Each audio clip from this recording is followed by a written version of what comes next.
topic we're going to present today, diverting leads for fun and profit. But first, let's talk about, who are these geeks anyway? Who is C-4 Analytics? So I want to tell you a little bit about our company. C-4 Analytics is an automotive online marketing agency, and we specialize in managing a dealer's complete online presence. We specialize in everything from the first search in Google all the way through to managing your third parties and your online vendors. We were founded back in 2009. We're Boston-based, and we're considered to be an aggressive agency because of our targeting capabilities. A bit about myself. I'm co-founder of the company, and I work on growing our in-house expertise and client base. Since 2009, I've seen a ton of change in the automotive industry and the online technologies that we can use. And to be honest, I've never been more excited about what we have now at our fingertips. Today, we're going to talk to you about a few new offerings that are now out of beta that we can use to better target prospects. Hi, my name is Sam Duncan. I'm a paid search analyst at C-4 Analytics. Prior to working at C-4 Analytics, I actually worked with Google, both as a service support specialist and as the primary trainer on the service team. I've been AdWords certified for over 3 years. And I'm Jesse Eisman, an agency development manager for the Google Agency Program. And part of my job is to provide C-4 Analytics with strategic insights for their advertisers, exclusive access to beta advertising solutions, and agency-wide training opportunities to ensure that they remain up to date on best practices.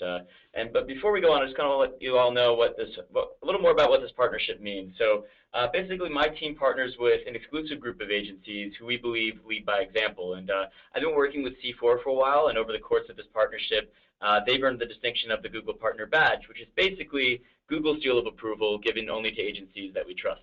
So C4 is doing some really exciting things in the auto dealership space, and today we're going to talk about best practices as it relates to digital marketing for auto dealers. And throughout this webinar, I'm going to occasionally provide an overview of some of the many solutions auto dealers can use to gain a competitive advantage. And then I'm going to hand it over to C4, who'll talk about how they're using these solutions to drive success for their customers. So again, I'm really psyched to be here, and I hope all our listeners come away with learning how powerful digital marketing can be in the dealership space. All right, great. Thanks, Jesse. So today's webinar is going to be publicly available after today. So we're going to go pretty deep into some very specific strategies. So if we're going over any of them too fast, feel free to come back to the Digital Dealer website and download this deck for the how-to. So what's the single biggest challenge facing the automotive industry? And that challenge is half the money I spend on advertising is wasted. The trouble is, we don't know which half. So this graph here shows automotive ad spend projections for 2015. And while it's no surprise online ad spend is projected to take a large leap this year, let's not forget about the traditional ad spend for automotive, which currently makes up the majority of the spend at about 55%. Not only do dealers spend more on their traditional ad budgets, but consumers actually believe that traditional advertising is more effective than digital, believe it or not. Traditional advertising is still really great at creating demand for products. So this shows how much time we spend off and online. And believe it or not, we spend as much time in traditional channels as we do online. So what does this mean? This means that traditional is still an important form of advertising media. And if we take a look at ad relevancy, online ads are more relevant to your shoppers when they research and when they make purchase decisions. But now if we think where the dollars are being spent, it's actually mostly spent offline. And that's the opportunity I want to talk to you about today. So how to find and more importantly, how to leverage your competitors' traditional campaigns and use them to your advantage. But before we get into it, I really want to define like who are your competitors? Who are these people that we're going to target? And a competitor in the context of this presentation is anyone who's advertising on any one of the vehicles that you sell. The most obvious competitors are your local competing dealers down the street, same brand, same product, and you're competing with them for the sale. The least obvious are the OEMs, the specific OEMs that are creating demand for your vehicles. And let me give you some examples. What are your competitors doing offline? TV commercials, newspaper ads, tons of these, anything from service mailers to mailers on specific vehicles. And so the point I'm trying to make here is, after seeing a car that they like, it's either a TV ad, a newspaper ad, a direct mail, or a billboard, they go and research it. And they go and research it online. And, after seeing a TV ad, and here's the statistics that back all this stuff up. After seeing that TV ad, we see a rise in both branded and non-branded searches. So why is this important? It's important because TV ads flood the online space with consumers that are researching what they just saw. But not only do they go online after seeing a TV commercial, but when they're sitting by that TV, they're using their mobile devices, their iPhones, to surf while they're watching. And some typical searches after seeing a traditional ad, branded searches, your car dealer, yourcardealer.com, your car dealer reviews. Non-branded searches, again, if someone's run an ad for a Ford Fiesta lease, they're probably not searching yet for the dealer that advertised it. They're looking for that Ford Fiesta lease. So your competitors' traditional campaigns are driving traffic from their offline campaigns to the web. But since brand recall isn't that great after seeing a TV ad, these offline campaigns are generating a significant amount of searches just for the products they're advertising. So let me give you an example. So here I'm looking at the Spring of Audi sales event. And here's a representation of what happens after Audi launched that event. So take a look at this graph on the right side of the screen. This is a screenshot from Google Trends over the past 12 months, the search volumes for these terms. And you can see when this campaign launches, there's a significant spike of Audi traffic. And these are buyers that are now in research mode, looking to find some information on Audi. And all of these searches, as far as I'm concerned, are up for grab. I'm driving on the highway. I see a huge billboard advertising a Honda Accord lease. What's the first thing I'm going to do? I'm going to pull out my mobile phone, and I'm going to search for that Honda Accord lease. Again, I see a TV commercial for the same thing, for that Honda Accord lease. What am I going to do? I'm going to go into Google. I'm going to search, and I'm going to look for that Honda Accord lease because I'm interested in it. I want to find out, a little bit more about the Honda Accord lease. I want to see what kind of cars are available, how they're equipped, and so on. So, is traditional advertising dead? And no, it's not. In fact, it's far from being dead. The real difference between traditional and online is that traditional will sweep the masses with little targeting ability, right? But with online, we can target a very, very specific Google search or a custom defined audience and get far better qualified consumers that are engaged with our campaigns. I'm going to show you how to do that. Your competitors' traditional campaigns are driving your customers online. They haven't made up their minds about what dealer to choose, and you can capture this traffic. So I'm actually going to do a quick poll here. If you guys don't mind interacting with the screen. And the question is, where do you feel your digital marketing execution has the most opportunity for tactical improvement? And if you don't mind selecting one of these 5 options, I'd appreciate it.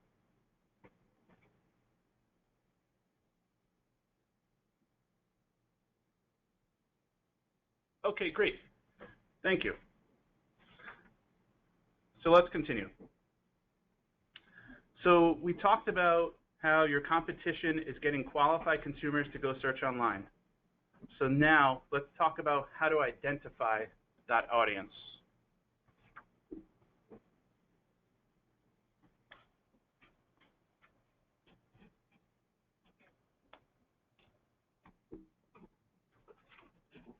Give me 1 second here. So first, let's define who our audience is to get a baseline.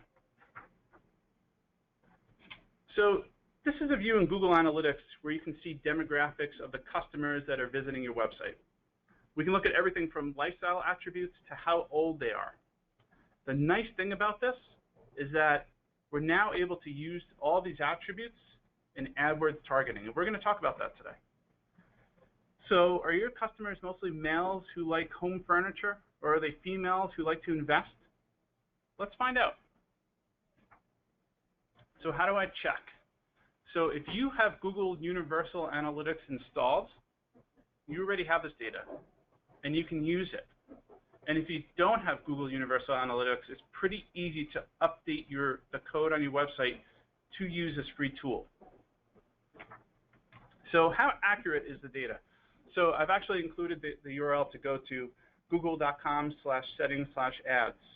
And so to be totally transparent on this webinar, I wanted to show you our own profiles, and actually they're pretty accurate. So if I conducted a deeper analysis of the panel of people in this room today presenting to you, if we combined ourselves into one person, you'd be talking to a young adult male who's into beauty and fitness that you can discuss travel and office furniture with. Yep, that's right, beauty and fitness. For better or worse, I do have that cookie that gets me remarketing ads for beauty supplies. Well, this is a little bit embarrassing. So let's take a deeper dive. So one of our clients, a high-end luxury dealership, we note that not only are the consumers mostly male, but they're middle-aged males. And the other thing that we would expect to see is the younger demographic is pretty light, just as we would expect. In fact, let's look at that younger demographic again, and look at the conversion rate that we see there, a conversion rate of 0.39%, significantly lower than of any other demographic. And we look at the sweet spot of the age group, 35 to 44-year-olds, looks like our best converting consumer. This is good data to have, and you'll see why. And some interesting other facts about these customers that I pulled.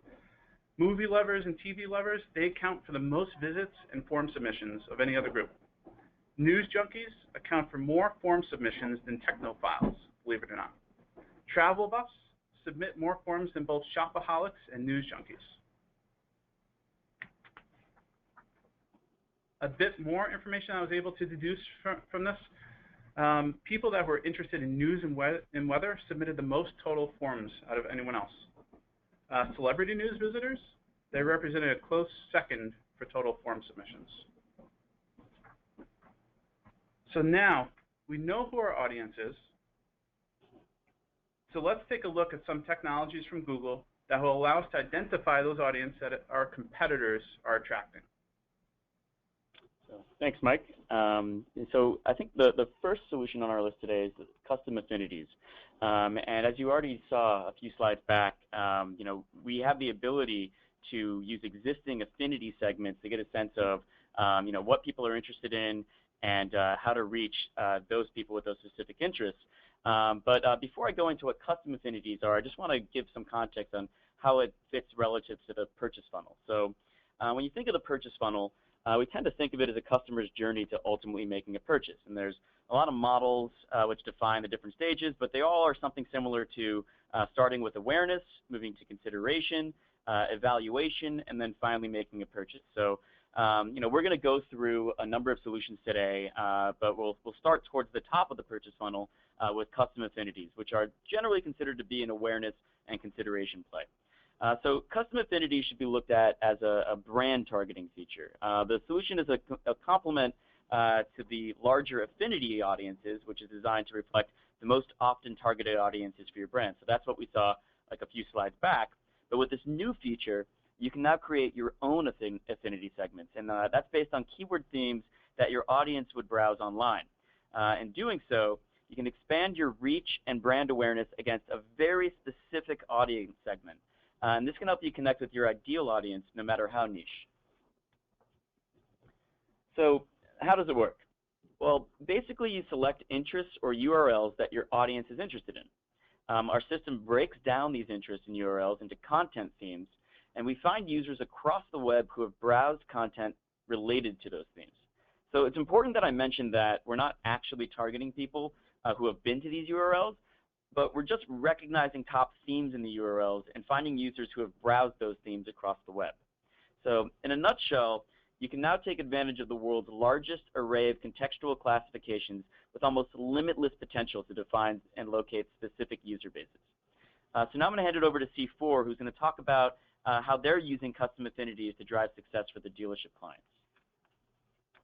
So thanks, Jesse. One of the big advantages that you have here with custom affinity is not only can you target your own customers, but in addition, you can actually use your competitors' URLs and information to create a custom affinity list for their customers. So this allows you to strategically target your competitors' customer base more effectively. So custom affinity is very easy to set up within AdWords. You simply go to your display network tab, and under interest and remarketing, there's a custom affinity section. Now what it needs is information. So what you do is you feed your competitors' URLs and your competitors' brand terms into that information, and then Google uses all the information that they have about the interests of those types of people and throws it up into your custom affinity list. So once you have that type of information, what you can begin to do is tailor your ads to target those people specifically. So in this example here, obviously, we have a couple different ads, and you can see the first ad is a little bit more generic, and the second ad is a little bit spicier. So the advantage here is that now that we've figured out the interests and kind of the demographic information for those competitor customers, we can write very targeted ads towards those people to try to draw those people away from your competitors and into your dealership. And I'll let Jesse take back over. Great. So, as I was saying earlier, it's important to kind of understand how these products and solutions fit into the context of the purchase funnel. So custom affinities, like I said, is more kind of an awareness and consideration play, and now we're moving a little further down the purchase funnel into evaluation, and that's kind of where in-market buyers fits in. So unlike custom affinities, in-market buyers is a performance-oriented solution as opposed to a brand solution. It lets you target qualified, high-value prospects who've recently demonstrated their intent to purchase products or services you offer. And this includes people who are thinking of buying from your competitors, which is particularly relevant for this webinar. So for an auto dealership, being able to identify a person who's quote-unquote in the market to buy a car is extremely valuable because it allows you to reach the right person when they're in the right mindset with the right message. So how do we know if someone's in the market to buy something? Well, we use sophisticated algorithms which differentiate interest from intent. The segments are created using powerful data signals which take many things into consideration, such as the types of sites that show intent, which are your review sites and your price comparison sites, the frequency and recency of your visits, and also the prior history of clicking on related ads. So these are just some of the many signals we use, which can help us understand when a prospective customer is about to convert. Dan? Yeah, so to piggyback off what Jesse's saying, not only can you target your competitors' brands to try to pull in their customers with in-market buyer segments, but in addition, you can do things like using the information that Mike figured out about your own demographics to kind of reach out a little bit farther. So in this example, you can see not only are we targeting the brand of Mini, but also we're targeting people interested in residential properties for sale. Now, this seems a little outlandish to try to target someone looking for residential properties for auto sales, but if you remember back to where our high conversion rate customers were, a lot of them were interested in this type of information. So what we're doing is we're trying to reach out a little bit farther to maintain our brand awareness and presence in their mind while they're doing things besides just shopping for a car. And this is kind of a huge advantage that you can use when you get that custom affinity information for your competitors that you can then target not only the brands, but also reaching out to the additional information. And now back to Jesse, who's going to go into analytics segments. So again, going back to the purchase funnel, we've talked about your awareness and consideration. We've talked about in-market buyers and how they're evaluating products and how you can really reach them at that moment. And now we're moving really a lot closer to the actual moment of purchase. And this is where remarketing can be very powerful. So one stat that is relatively surprising is that 96% of people visiting a website leave without completing any action that marketers want them to take. So remarketing is a way to personalize your advertising and really get a second chance to reach these people who have already visited your site. So there are a ton of reasons why remarketing can be important to your business. You can kind of nudge undecided shoppers towards purchasing from your dealership by building a list of visitors who have browsed like specific pages on particular models and show relevant display ads whenever they're online. You can add incentives where customers need it. by offering additional discounts to customers who have already used discount codes in the past or who have visited your sale page but didn't convert. Or you can kind of earn the love of your most loyal customers by showing people who have already converted ads for companion or accessory products. So these are just a handful of use cases which make remarketing so powerful, and now it's easier than ever to implement by using Google Analytics.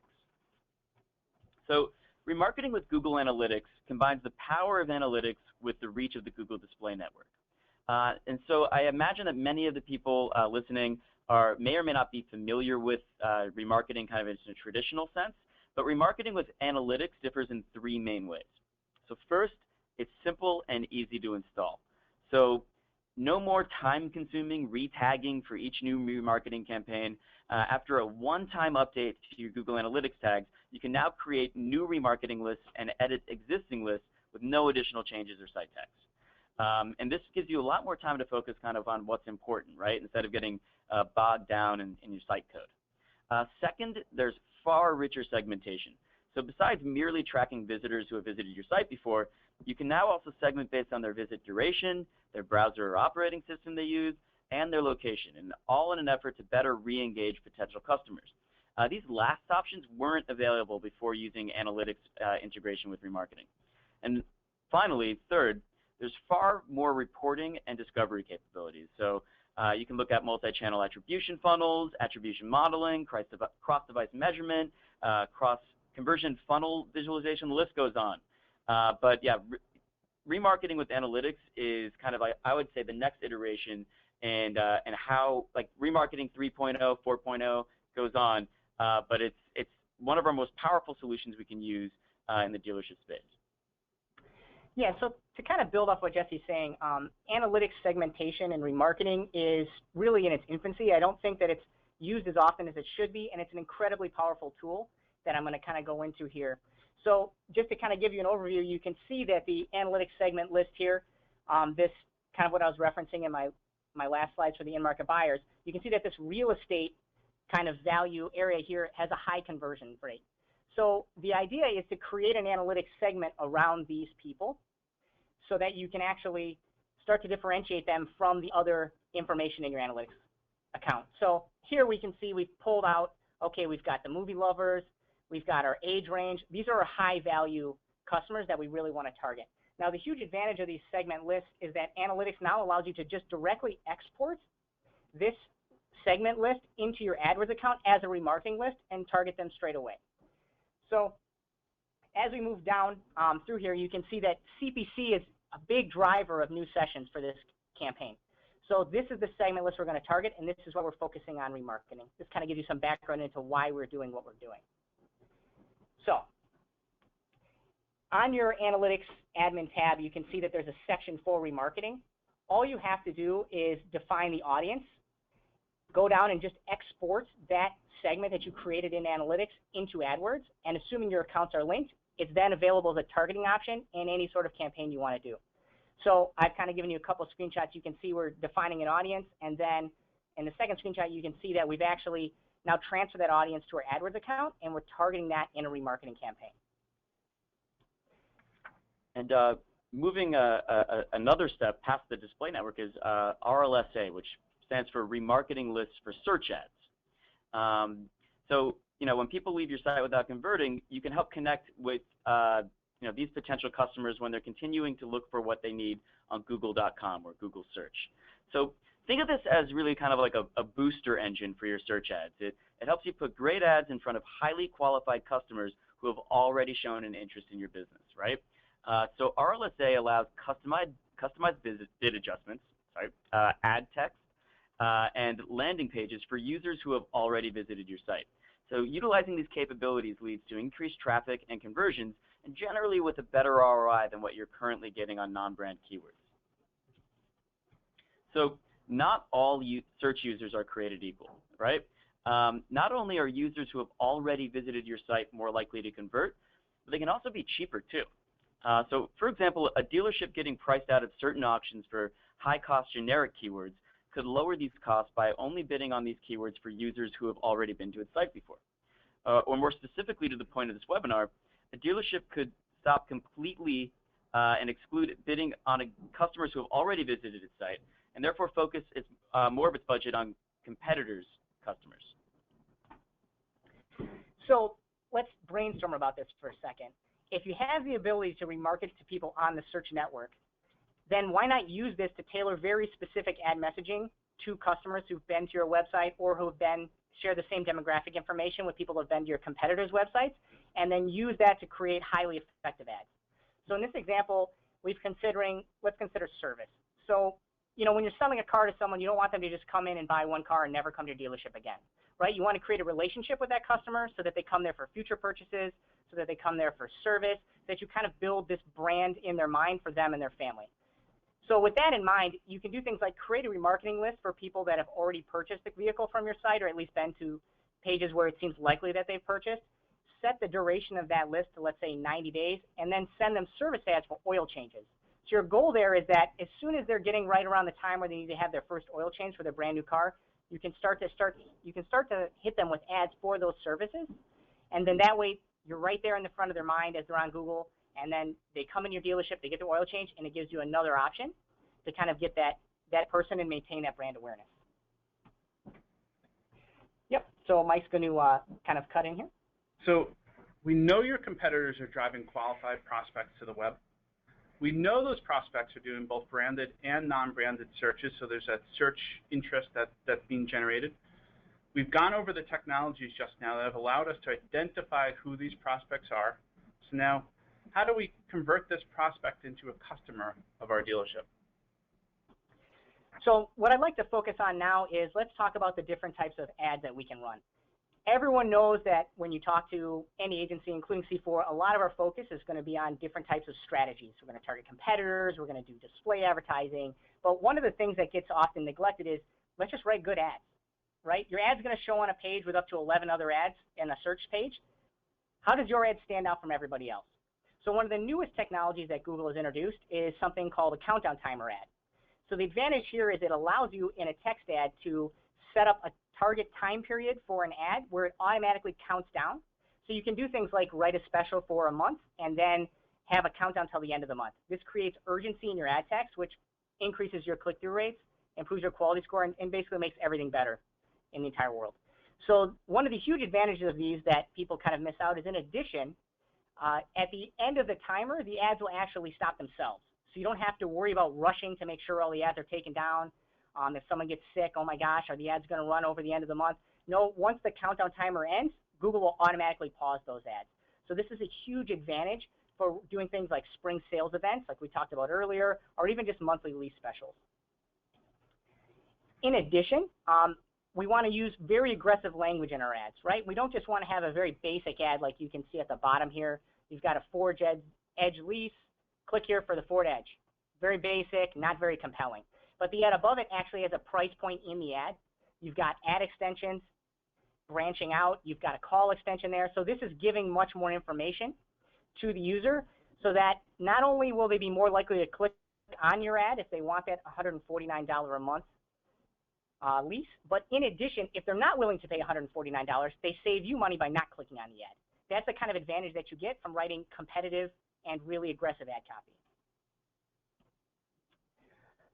In addition, just like I was saying before, just get a better deal, right? There's nothing more dramatically obvious than looking at these two ads. Which one are you going to click on? Would you like to pay more or less?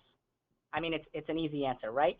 So if you have a way to get better deals than your competitors, obviously your advantage should be, I need to push those out. I need to get that messaging in front of my users, and I need to take those from my competitor. So even if they're going to go out there and they see the tier 1 ads with the very basic information, and they see like, oh, $209 a month, that's pretty good, that's where I was going to go.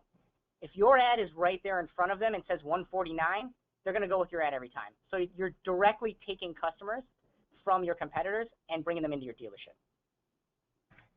And this goes also for display ads.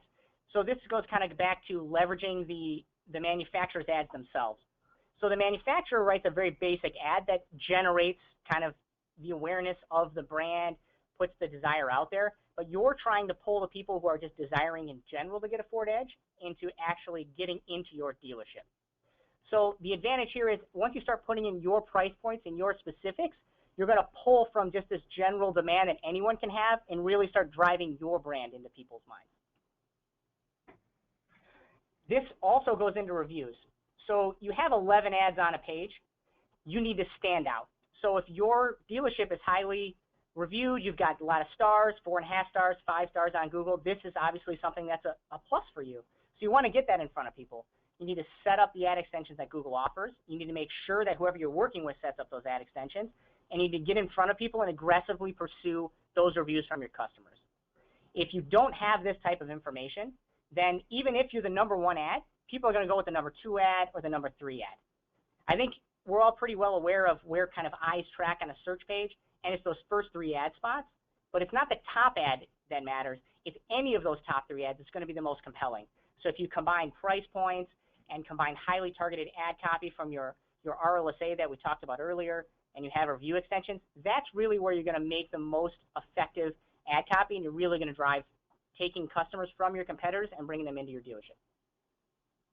All right, great. Thanks, Sam. And so we're going to take one more poll here, and this is the second and final poll. So how confident are you that your own competition targeting platform is at least as good as your competitors? So are you targeting your competitors, or are you actively being targeted?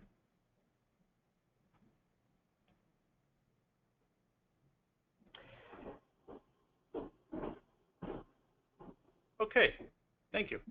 So we'll continue on. So we got them to your site. So why would they contact you? We found your target audience. We created some very compelling ads. We gave them a reason to come to our site. And they're here now. So now we need to create some value. So creating value, this is the most obvious thing that you can do. And if you don't have this now, you need to create one. We call this the why buy page. And it spells out the exact reasons why somebody would buy a car from you. And it's the easiest thing to do. And if you don't have one, I recommend creating one immediately. So do you have programs that no one else offers? Do you have a lifetime powertrain warranty that you offer with every new and certified pre-owned vehicle? These are called differentiators. They're what sets you apart from your competition. So if you have them, make sure customers can see what you're offering and make a big deal about it. It's all about transparency. The more objections you can take away from the customer, the easier the sale will be. Let them know what you're willing to do. Are you the store that doesn't haggle? Do you offer the best deal up front? Can you remove that price objection before they even walk into the showroom? If so, let's make a big deal out of it. You know, there are about 50 or more different third-party tools, and I'll be a digital dealer in a week from now. I hope you guys will as well. But you'll see all the different online vendors there that you can use on your site to improve the conversion rate of visitors. Everything from pop-ups to prepaid gift cards to proactive chat. You need these tools. Because what's the point of spending so much money on your online marketing if you're not going to bring them across the finish line? And finally, once you do get that lead, let's make sure you have a good automatic email that goes right out. Let's make sure you have a really strong and quick call response. And let's follow up that call response with a personal email. Because if you don't call that customer, your competitor will. So I'm going to take a look at a very short case study here. And as we start to wrap up this webinar, I hope this has been helpful. I'm going to show you some results that we got from using some of these technologies. So remember the search spike that I showed in the beginning of the presentation? I was showing it for a reason. I was showing it because it was a very relevant search spike to the Spring of Audi sales event. So what we did is we knew the sales event was coming. So we created some custom ads to capture the consumers, custom paid search ads, custom display ads, and all we did was very simply match what Audi was advertising. We then reinforced those ads with a custom landing page on the website, right? So they do a search for the Audi events, they see the ads, They click through the ads, and they're directed to a custom landing page to capture that interest. So we took the top performing segment. Remember how I showed you we could see which demographic converted the best? It was pretty easy. It took about a minute to find that demographic. Well, this particular one converted the best for Audi. And then we found that, we wanted to see, like, where did they come from? Where have we gotten them from? And they came from Google paid search. And take a look at that last column, the conversion rates of that traffic compared to the conversion rates of organic and direct traffic. Significantly higher. So we use that segment as our target list in AdWords. And the campaign got us over 10,000 impressions and over 1,200 clicks. So what? So what? So what? We got all that traffic. What do we actually get? An additional 31 leads, which resulted in 20% more overall leads. A simple campaign that didn't take too long to build, just utilizing the latest technologies available to us. It took us, about 20 minutes to build that campaign, plus building a couple of creative assets and landing page. And we were able to get an additional 31 leads from it. Unbelievable. So a few takeaways from today. Because your online advertising is so much more targeted, let's let the competition spend their money on traditional advertising, and let's target their customers online. You already have all this data at your fingertips. You already have Google Analytics. Let's put it to work for your dealership. And it's not about having the largest budget. It's about being smarter than everyone else. Questions, comments, feedback, please give us a ring, give us a call. We'd love to take any of your questions. We're pretty excited about being able to present to you today, and I look forward to seeing you guys at Digital Dealer. And if anybody's interested in the results of the polling questions, come see the other co-founder of C4 Analytics, Justin Cook, speak on Tuesday at 9 a.m. at Digital Dealer. So I want to thank you again for your time, and I look forward to meeting all of you in person. Great. Thank you so much for attending today's webinar. And thank you to C4 Analytics, Michael, Sam, and Jesse for some great content. To view this webinar on demand and future Digital Dealer webinars, please visit ddwebinars.com. Thank you and have a great day.